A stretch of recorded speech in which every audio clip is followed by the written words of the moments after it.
enough. But it's like, again, you're going to set me up. It's about the setup. So I want to talk about surveillance in gang stalking.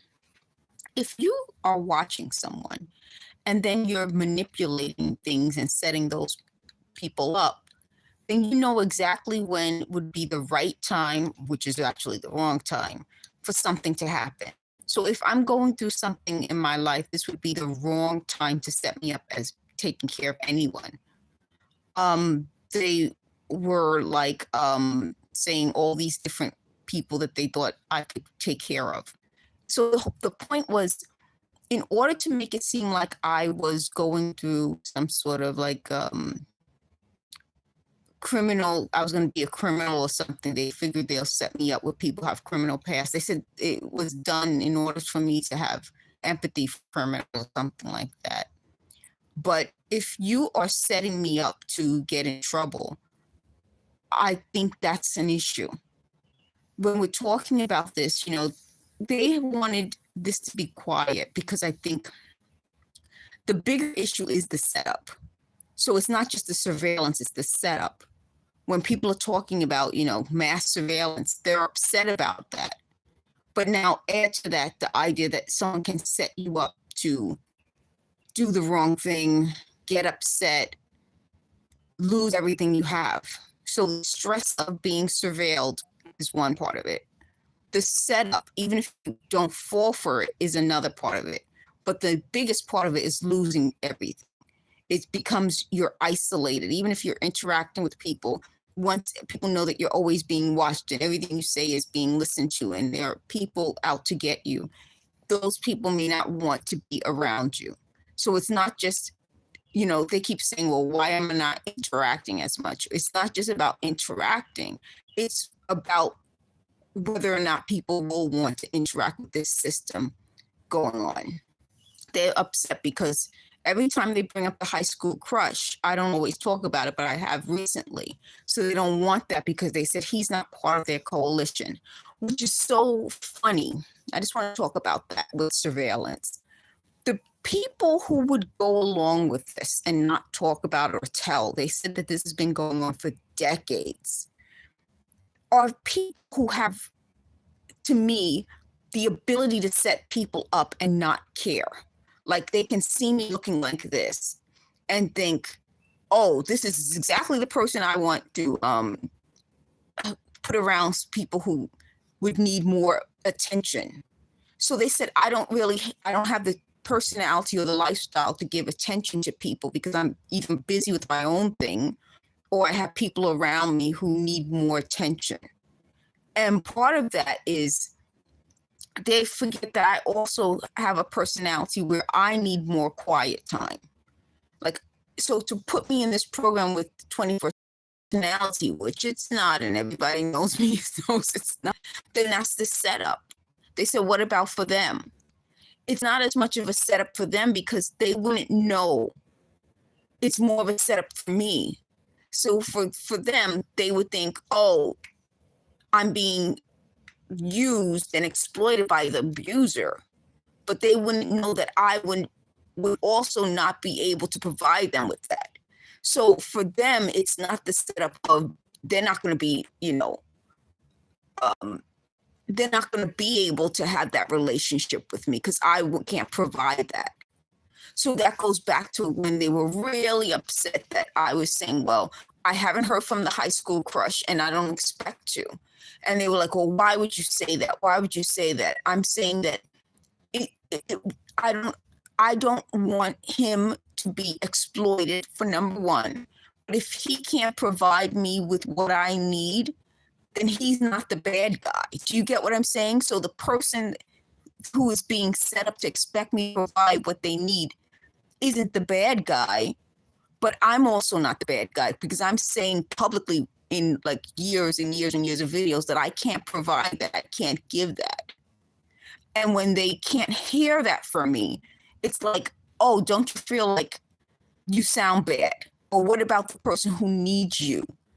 They wouldn't come to me for that. Do you know what I'm saying? I think you guys understand that the victim isn't just the person who they would set up to want that for me.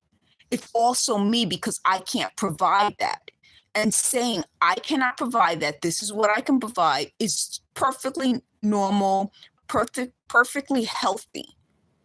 And part of our, part of what we go through under gang stalking and surveillance is that they would expect people who go through this to become like normal, healthy. No, a lot of people going through gang stalking, it affects everything that we do and it tears us apart.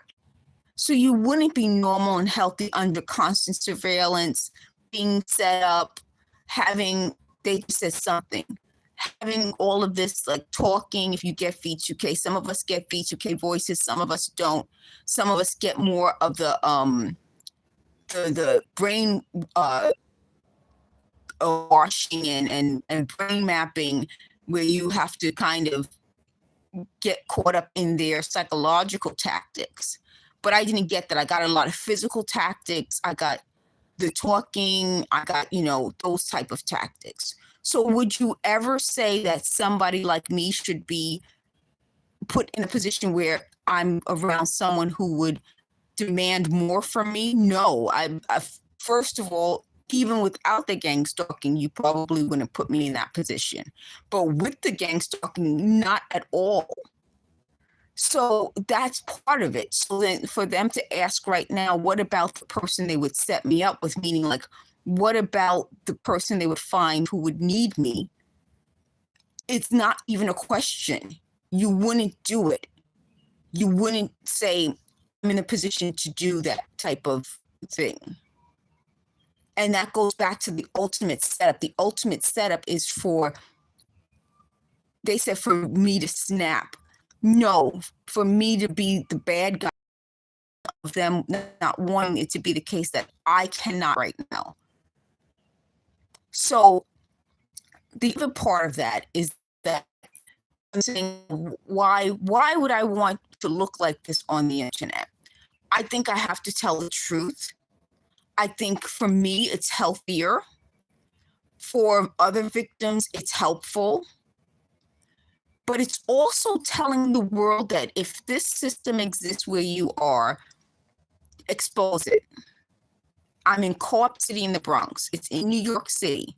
It's out loud. I've been to other boroughs and it's still out loud. It's people who follow you around with their cell phones out. Sometimes they're using speakerphone to make phone calls and people talking, or they use messages. They said, see, meaning I'm telling all the business. It's out loud.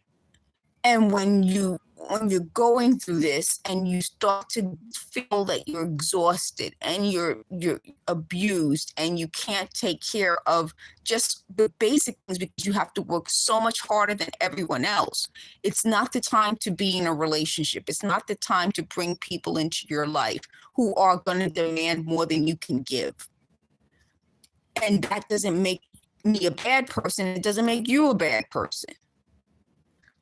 The last point I want to make is that I'm going to end this live, but I'll keep coming on. I'm going to keep talking, exposing. It's going to be like an all-day thing for me. And hopefully I'll be able to do it a lot so that you guys know what they're talking about, what they thought would happen with this. The other part about this is if you have a program like this and people don't know, they see me looking like this, all swollen, look at that. And they're wondering, well, what happened? This happened. So when we're talking about, well, who would think of this? It's not something that they just thought of. It was already being done to people. So it wasn't like, oh, I'm so special. They did this and they just used the word tailored it to me. They didn't. It's already a program. So the more I expose the program, the more it starts to make sense that this is a program to destroy you. And I'm saying years, God willing, before I'm destroyed, this is happening to me. So that people can go back and say, well, she isn't just saying this when something happens. She said it before, and you're watching me go through it. Thank you for watching.